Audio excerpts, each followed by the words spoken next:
केदारनाथ ज्योतिर्लिंग। केदारनाथ महादेव के विषय में कई कथाएं हैं। स्कंद पुराण में लिखा है कि एक बार केदार क्षेत्र के विषय में जब पार्वती जी ने शिव जी से पूछा तब भगवान शिव ने उन्हें बताया कि केदार क्षेत्र उन्हें अत्यंत प्रिय है।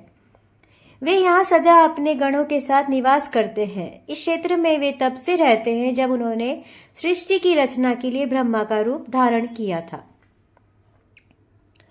इसका स्कंद पुराण में इस स्थान की महिमा का एक वर्णन यह भी मिलता है कि एक बहेलिया था जिसे हिरण का मांस खाना अत्यंत प्रिय था। एक बार यह शिकार की तलाश में केदार क्षेत्र में आया।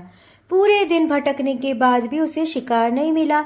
संध्या के समय नारद मुनि इस क्षेत्र में आए तो दूर से बहेलिया उन्हें हिरण समझकर उन पर बाण चलाने के लिए तैयार हुआ।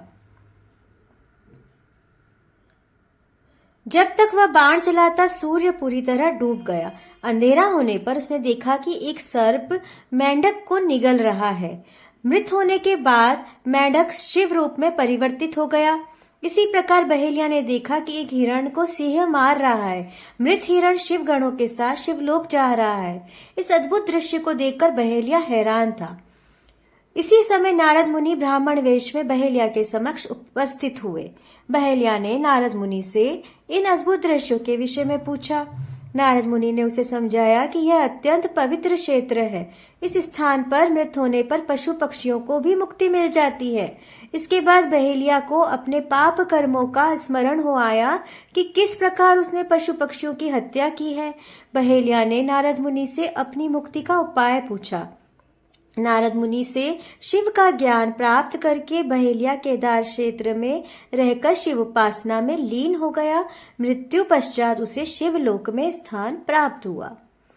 केदारनाथ ज्योतिर्लिंग की दूसरी कथा।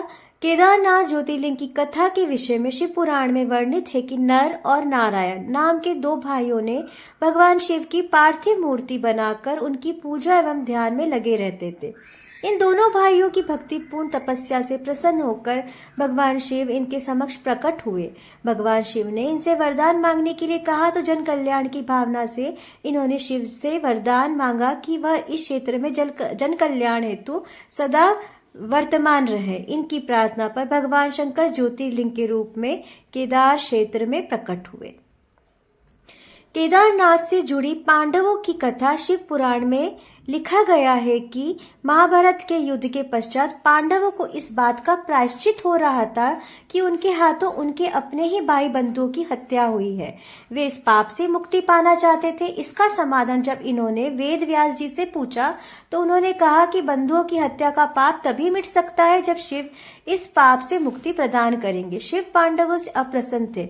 अतः पांडव जब विश्वनाथ के दर्शन के लिए काशी पहुंचे तब वहां शंकर प्रत्यक्ष प्रकट नहीं हुए। शिव को ढूंढते हुए जब पांचों पांडव केदारनाथ पहुंच गए, पांडवों को आया देखकर शिव ने भैंस का रूप धारण कर लिया और भैंस के झुंड में शामिल हो गए। शिव की पहचान करने के लिए भीम एक गुफा के मुख के पास पैर फैलाकर खड़ा हो गया। सभी भैंस उनके पैर के बीच से होकर निकलने लगी, लेकिन भैंस बने शिव ने पैर के बीच से जाना स्वीकार नहीं किया। इससे पांडवों ने शिव को पहचान लिया। इसके बाद शिव वहां भूमि में विलीन होने लगे। तब भैंस बने भगवान शंकर को भीम ने पीठ की तरह से पकड़ लिया।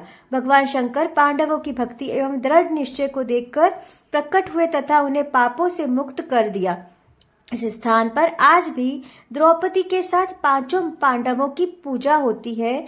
यहाँ शिव की पूजा भैंस के पृष्ठ भाग के रूप में तभी से चली आ रही है। हर हर महादेव, जय महाकाल, ओम नमः शिवाय। अगर आपको मेरा चैनल पसंद आता है, मेरी ये धार्मिक कहानियों का चैनल पसंद आता है तो कृपया लाइक करें, सब्सक्राइब करें और बेल नोटिफिकेशन को ऑन करें ताकि आपको मेरी कहानियों का नोटिफिकेशन मिले और आप मेरा चैनल देख सके। जय महाकाल, हर हर महादेव, ओम नमः शिवाय।